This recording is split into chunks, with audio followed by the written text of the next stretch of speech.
I wanna be a producer with a hit show on Broadway.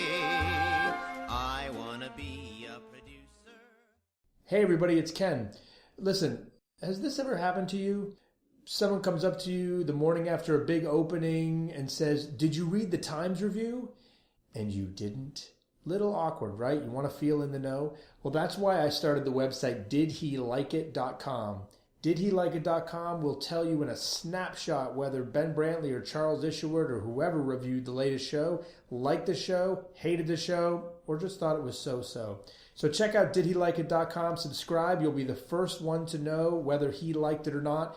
And it's a brand new app in the iTunes store, so download it today. Okay, now on with the podcast. Hello, everybody. Welcome back to the Producer's Perspective podcast. A few weeks ago, the annual Spring Road Conference was held here in the city. And if you don't know what the Road Conference is, it's when the presenters and staffs of all the theaters around the country that present touring Broadway productions descend upon New York City to address issues facing the road, take in all the new musicals on Broadway, and go to a lot of cocktail parties, like a lot of them. And every year at the conference, I'm reminded of how much our business depends on, quote, the road, end quote, and touring. As a New York producer, it's easy for me to get lost in only thinking about the 10-block radius I live and work in. But the fact is, Broadway is a huge street that stretches across the country. You'd think I'd remember that since my first taste of Broadway was a tour of Cats at the Colonial Theater in Boston. And that's why I brought in today's guest, who is an expert on the road. Today we're talking to one of the premier booking agents in all of Broadway, Steve Schnepp, president of Broadway Booking Office, or as we call it, BBO. Welcome, Steve. Thank you so much, Ken. Pleasure to be in your pod. Steve has been booking Broadway shows around the country since 1989. His current roster includes shows like Les Mis, Jersey Boys, Phantom, Beautiful, Matilda, Gentleman's Guide, and more. That's right, if you saw one of those shows in a theater near you, then Steve was the guy that helped make it happen.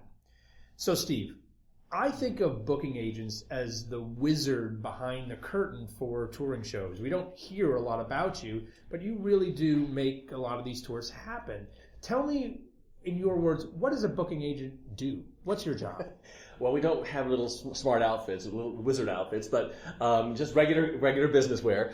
And our job basically is to meet with producers such as yourself, talk about the show, your show in New York, for example, how it's selling, how the reviews are, meet with you about advisements about how we could put a tour together. And then we introduce that tour to presenters and theaters across the country. And then our job is to try to put those cities in some sort of logical geographical order so that you have a tour that can be as long as possible and to maximize your revenue. And how did you get started in this business? Very unique part of the industry. Yeah, I guess, I started really collecting a lot of different experiences in the theater. I was a journalism major in Texas, and then I worked in a theater, a roadhouse in Austin, Texas, for 5 years doing operations, and then so I built on that, and then I became a road manager for 5.5 years, a company manager for 5.5 years, and then in 1989 they were looking for someone. Cameron McIntosh was looking for someone to work with his booking agent that they had hired, Tom Mallow, and I was selected. So I started working on touring Les Miserables around North America. And Lapse Dissolve, worked for Cameron McIntosh solidly as an employee for about 11 years and worked on tours for Les Miserables and Phantom of the Opera and Miss Saigon and Five Guys Named Mo. So it was a gradual collection of experiences. So Les Mis and Phantom and the Cameron shows actually of the late 80s, early 90s really redefined or defined a new era in touring, right? What was it like putting Les Mis out on the road initially like that? Was there a huge appetite for it? Was it a challenging sell? There was a huge demand for it, a huge demand for Les Miserables. After Cats had done a very good job, which you toured in, or worked at the Colonial, I think you said. Before that time period, touring throughout North America was a different landscape. That was producers securing venues around the country, usually in a high-risk position. They were in a high-risk position, and they would put engagements, let's say in Philadelphia, on sale, and then a few weeks later they'd put Boston on sale. And they'd play Philadelphia, and if it did great, they'd move to Boston, and they'd spend money in advertising there. Then they'd move to the next market. If it didn't do well, then they would play a few markets. If they lost money here, lost money in the next one, they would close down. So in the mid-'80s, the creation of the guarantee that the local presenter, the local theater operator, would pay the producer a guaranteed sum, that was really what changed the business and changed how work is done. So Les Miserables was one of the shows that really kind of leapt out of the gate. See, I didn't even know that. So the guarantee, for those of you who don't know what the guarantee is, again, that's literally a presenter saying, I'm going to guarantee you X amount of dollars, so they're guaranteed a show is going to come in the doors. And the mid-'80s is when that started. But before that, these shows could close after one or two presentations. Yeah, I got a job as a company manager, leaving Austin, Texas, being a road manager, because the tour of Little Shop of Horrors played, I think, a consecutive series of engagements and lost money, and then they closed the tour. So this replacement, Austin was on the route for that, and it never made it to Austin. So we had a replacement show, and that show needed a company manager, and I said, okay. And producers were booking their own tours at this time, or were booking agents really born out of this era? Really, in the early 80s and before that, it was really producers would come to New York to one central booking office called the IBO. And that's when they would go with one fellow. He had all the availabilities on one big spreadsheet, big chart. And you would sit down with your tour as a producer. You'd sit down and say, I want a tour. So you'd sit down and he would give you which cities you would play at what time. It was sort of doled out that way.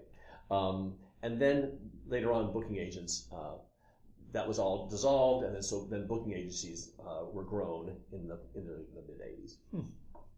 So tell me, you talked a little bit about it, but let's say I've got a show. I want to tour it. It's running here in New York. I knock on your door and I say, Steve, I'm interested in touring this show. What are the first questions or the first things that you look at to decide whether or not it's viable? Please come in, I would say, if you knocked on the door. Offer me a nice frosty beverage, which I have in front of me right now. We would talk about the show of sort of first of all, the critical acclaim of the show. We would talk about the sales in New York, how the audiences are reacting to the show, how your advance is building in New York. And then we would talk about what way you might consider touring, whether you wanted to receive a guaranteed amount of money from presenters, or whether you'd want to be in a risk position and play multiple weeks in a market that traditionally only plays 1 week. So we would sit with you and talk about all of those decisions and advise you, and then we would, when you're comfortable, we would sort of then announce it to presenters that it's going to be touring. You talk about this, looking at the sales figures for New York. Is there a formula for what works on the road based on what works in New York? Not exactly, but those are the indicators that we have early on in a production. We like you, look at all the data that's available for the show in New York, and then try to make an advisement and a prediction. Of course, we talk to presenters day in, day out, and get their response too, to how is word of mouth, how have they heard about it? Because word of mouth obviously is our strongest seller to presenters as well as to ticket buyers. Can a show work in New York and flop on the road, and vice versa? Does that happen? I think there was and this is discussed at the League conference that you mentioned at your opening remarks. There was a sort of a myth or a theory that wow, the show's not working in New York, but it's a great show for the road, and that's a little hard because ultimately I know exactly who said that. I was there when they said that, and I wondered the same question: will this work? It's ultimately about the show and the audience. And so if the audiences are not having a great time in New York, audiences around the country might not have a great time. If they're having a fantastic time and on their feet and cheering, likely the people in Louisville or Cincinnati or Des Moines will have a similar reaction. Do we need stars on the road today? Like we New York seems to me anyway, especially when I'm looking for a theater these days, seems to be very star dependent. Is the road audience desperate for stars as well? The presenters looking for them? I think that's a hard question because what is a star and what's the value basically of that star in a market? That's the real question. So in New York, you have many star vehicles, and they're generally limited plays, right? They're plays for sort of closed-ended runs. So stars are not probably the first thing that you would want to put that in years ago. Yes, stars did tour, and that was a norm. They would do the Broadway run, and then they would do a tour or two. That was really, Carol Channing did it for years. But the simplest way to get a successful tour sold seems to be to have a successful run in New York. The more successful the run in New York, the easier it is for you to get presenters to buy. That's right. Plays on the road? Is there a place for plays? As I was reading out over your credits. I don't think I read any plays in there. Well, you've done them before, though, right? And there was an appetite for them? Is there now? How has that changed? Well, to your other point of plays in New York, they're often star vehicles, and those stars pretty much don't want to travel around the country and give up 6 to 8 to a year, 8 months of work. So we have to kind of take that off the table. There's a room for the play still, very, very much room for a play. The last play we worked on was War Horse, and we had about 2.5 years of that. So but it was a very big event. It felt sort of like a musical, in that big way. Plays have successfully toured for years, and I think they'll continue to tour. It's usually the winner of the best play at the Tony Awards.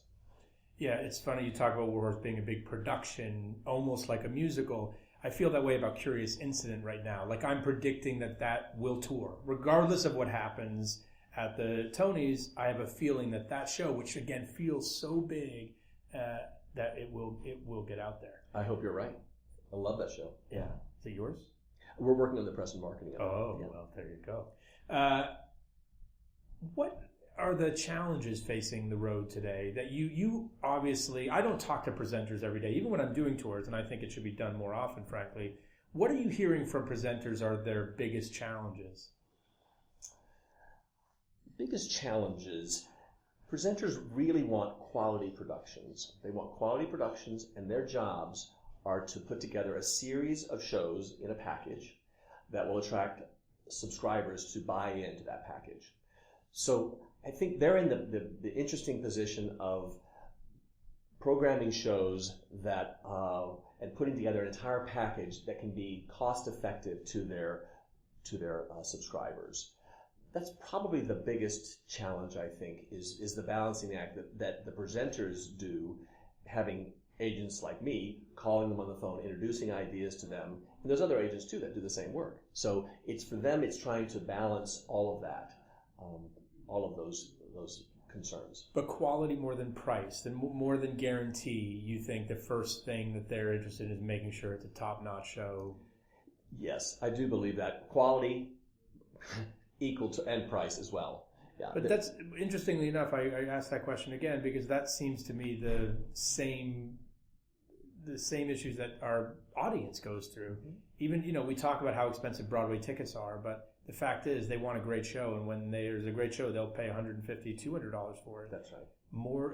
That's more of a concern to them than price. So speaking of quality of production, here's the big controversial question. Here it is. You ready? Drum roll. Is there room on the road for non-union tours? There's room on the road for non-union tours, I think, in a very select way. Most of some markets will not program non-union shows. Some markets find a space for it in some area of their programming. Generally, the non-union tours, as a generality, they play mainly single nights, and so the production, after it's played for many, many, many months in a union large format. So generally speaking, the non-union tours are generally smaller and can play shorter runs. So there is a room, just the right venues, and some people can't afford big union tours, right? Many markets that program one night, they've been programming one night since the 80s, and what they can pay for that one night hasn't changed that dramatically over the years. Maybe by a few $1,000s. So this is something that I've heard a lot, and that touring, the guarantees. Let me ask you a question. Les Mis, what was the guarantee of Les Mis when you were selling it in 1989? approximately? I think it was $275,000. $275,000 a week for Les Mis in 1989. You're booking Les Mis now. What's the approximate guarantee? Well, we're not quite there. We did a very successful tour of Les Miserables, and it's now on hiatus right now. Okay, but when it was out? 315. 315. So a difference of not $50,000, somewhere around there, somewhere between $25,000 and $50,000 in 25 years.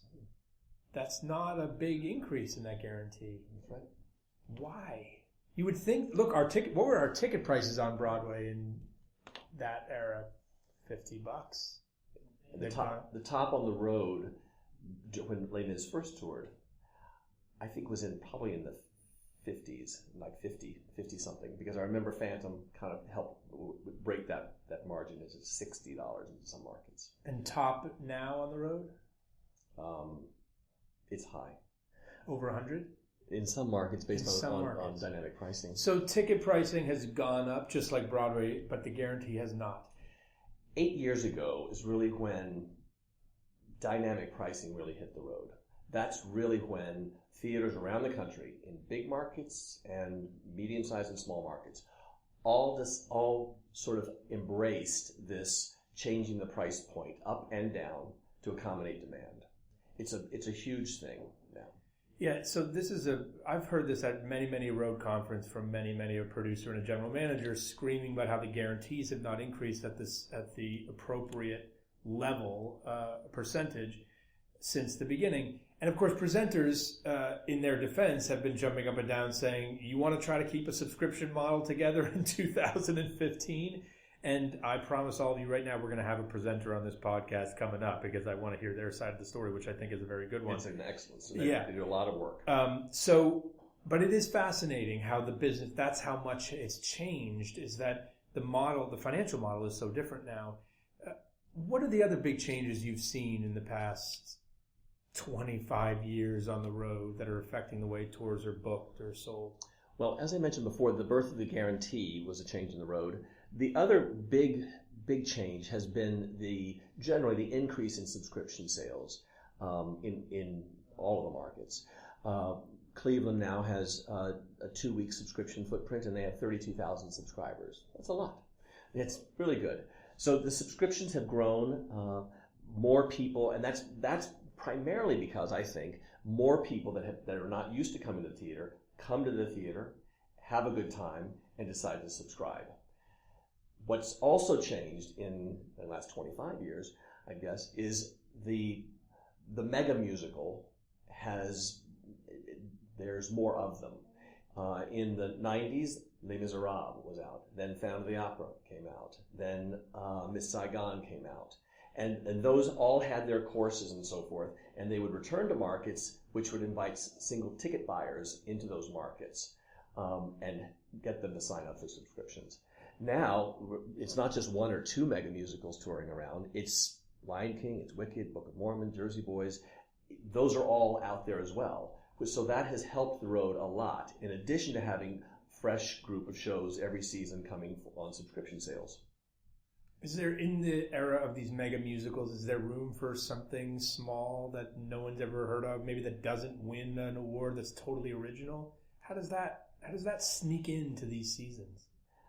Pretty much the job that we have as booking agents for touring Broadway is the show has to be either a success in London or a success in New York, or have Hugh Jackman in it. a major star. So that's really what they're looking for. Yes, there's room. Some presenters do mix and match some things that are smaller on their seasons, but that's pretty much the rare case.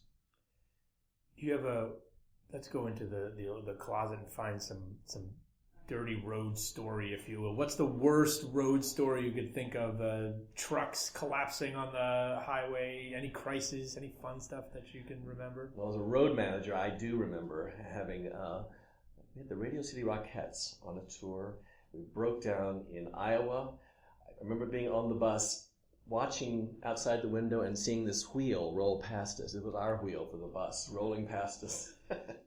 So the job was to try to flag down some police, which we did, and they brought a big old trailer and put us all in there and took us to the best little motel that was close by. Did you make it to the show on time? It was a day off, so we did that, so that was good, and so we did make it to the show the next day. Thank goodness.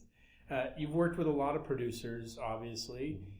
Is there a difference between being a Broadway producer and being a road producer, producing for the road versus producing in New York?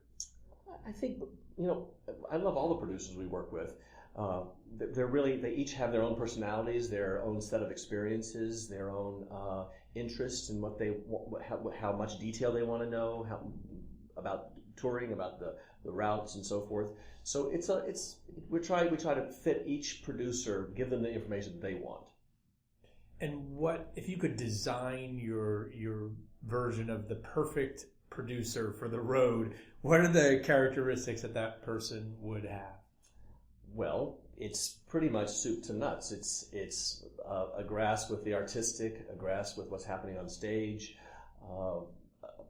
command of all the designers and directors, committed to keeping the show always looking fantastic, understanding about routing and booking deals and marketing plans and ad looks and press stories and raising ticket prices and lowering prices, how wraps come in to play with all of this, how the weekly sales come in. So that's basically a producer that knows about the whole gamut. Now, one of the things that I often forget about our country, actually, is that we're very different. Travel outside of New York City, and it's a whole different world out there. Sometimes it's amazing that it's even the same country. Yet these shows that are born in New York City and play to a very specific audience here, then travel all over the country to places like Harlingen, Texas, where I played when I was the company manager of a non-union tour there. Now they have different tastes, different cultures, different upbringings. Have you ever dealt with a situation where people have said, you know what, we want this show, but you got to change X, Y, and Z about it. You have to cut this song or remove this profanity, or this is too sexual, or this is that. Have you ever dealt with a situation where people are asking for things to be adjusted? In rare cases, people have asked for perhaps some language to be removed a little bit. It's pretty much rare. I think for the most part, producers don't want to change the production or sanitize it for what they think the public's going to want. Pretty much they present the show as it is, and I think audiences appreciate that. Have you ever had to sell someone on a show that was like, I don't think this is for our audience, whether it was Rent in 1998, right? Something like that, or a quote unquote controversial show that you had to be like, no, trust us, your market is ready for it? I think so. Light in the Piazza was up at Lincoln Center, and we were going up, and my husband said, we're going to go see this production. It's written by a relative of Richard Rodgers. It's supposed to be wonderful. So I went to see it, and I fell in love with it. I was blown away by the story, by the music, all of it. I had never worked with Lincoln Center or Bernie Gersten, so I called him up the next morning and said, may I come meet with you? He said, yes. We met. I said, I think there's really a tour here. And he said, are you sure? You think it can really be a tour? I said, I do. I think it's a wonderful, wonderful story, and it will be a very touching story, and people will embrace it. He introduced the idea to presenters, and a few of them said, well, there's some Italian in it. I said, well, it's one song that's sung in Italian, but so audiences can understand that. They can understand what's happening on stage. So we got past that, and basically the audiences, we ended up getting a 45-week tour of that, and presenters embraced it. They got every notice on the newspapers and online were all raves. One of the things I mentioned to presenters to try to get them on board for this controversial material, if you look, it had some Italian in it, is I said, you saw the show, right, in New York? They said, yes. I said, who did you see it with? They said, well, our director of development. I said, well, that's great. But Lincoln Center has now offered to buy another pair of tickets for you. Come back with someone you love deeply in your life. And I want you to experience the show in that way. Because most likely your audiences are going to experience the show with someone that they love, someone that's close to them. So that was one way to get the presenters on board. And it worked. It worked. let's talk about the road in general a bit. If the road was a patient at a hospital, how would you describe its health? Would it be just fine, no problem? Would it be sick, dying, needs intensive care? How do you rate the road these days in terms of its health? Very, very healthy, vibrant, hearty. And where do you think it'll go in the next 10 years, 20 years? We've seen when the road began, let's say, or was reborn in the 80s with Les Mis and all those mega musicals, we saw the guarantee. What's the next thing? Is there a next thing that's going to happen in the next 10, 20 years from now? Ooh, I hope that we have more and more people coming into the theater that have not been to that theater in their market. That says, what is this? What I heard about this online, or I heard about this, or I got an email about this, and because I bought a concert ticket, and then they'll come into the theater, and then they'll have a great time and enjoy themselves. Are there some producers out there that are pushing new financial models? Are there people suggesting, you know what, this guarantee thing isn't working like it used to work? Our guarantees haven't gone up since 1990. What about trying something new? Well, every show has its own sort of financial model. The guarantee is one way of doing it. The other way is sort of a sharing terms arrangement where something comes off the top, maybe it's advertising, comes off the top, and then there's a split of proceeds. So, and that exists today. So there's quite a few models. There's also models where the producer rents the theater, like in the very old-fashioned days. So there's several models that exist, and it's really market-driven. Okay, last question. I call it my genie question. Okay. Which is, I want you to imagine that the genie knocks on your very nicely decorated office, by the way, on the door here, and says, Steve, you've done a fantastic job of booking shows all over the country and really helping to stretch Broadway from New York to all these small towns like Harlingen, Texas.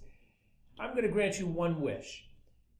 If you could change one thing about Broadway, the road, our industry, what would it be? What is the one thing that drives you crazy? You're like one of the nicest guys I know, which is why I wanted to do this podcast. What gets you so mad, so angry, that you'd ask this genie with the snap of a finger that you would change? I would like, Genie, for in every market around the country, I'd like for you to produce at the front of the theater 5,000 people who've never been through that door to come through the door and be in that theater a year, and that those people would then be hooked on touring Broadway and would want to come back and would tell their friends. Okay, so I'm going to ask you another question based on that, because of course, this is something that keeps me up at night constantly, is how do we get new people to the theater? What do you think, well, forget about Broadway. We need to do a lot more, obviously, and we just busted an attendance record, so we're doing some really good things, and we're keeping at it, which is great. And I think the road is doing good stuff, but what's an idea, or what's something that they can do out there, or even people listening, to try to get new people to the theater in these local markets that can't see Broadway every day? Well, I think many people are doing that right now. They're trying to bring audiences in there when they have, basically, one way is adjusting price points, giving a variety of price points so that people don't, choke over the price point. They can sit somewhere in the theater at some price point.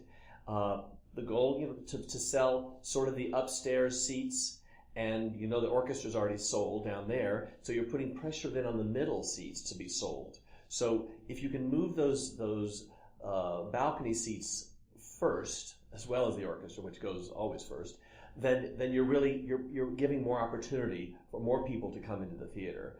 We all pay our bills downstairs in the orchestra and in the mezzanine, and we make our profit in the rear orchestra and in the balcony. So, great answer. Steve, thank you so much for doing this today. All of you out there, remember, Broadway is not just this 10-block radius here in Times Square. It is all over the country. Go see a show at your local market today. Thanks, everybody. We'll see you next time. Thanks again. Thanks again for listening, everybody. Don't forget to check out didhelikeit.com and subscribe so you can be the first to know whether the New York Times liked the latest show or not. And it's an app in the iTunes store. Download it today. That's didhelikeit.com. I'm gonna be producer.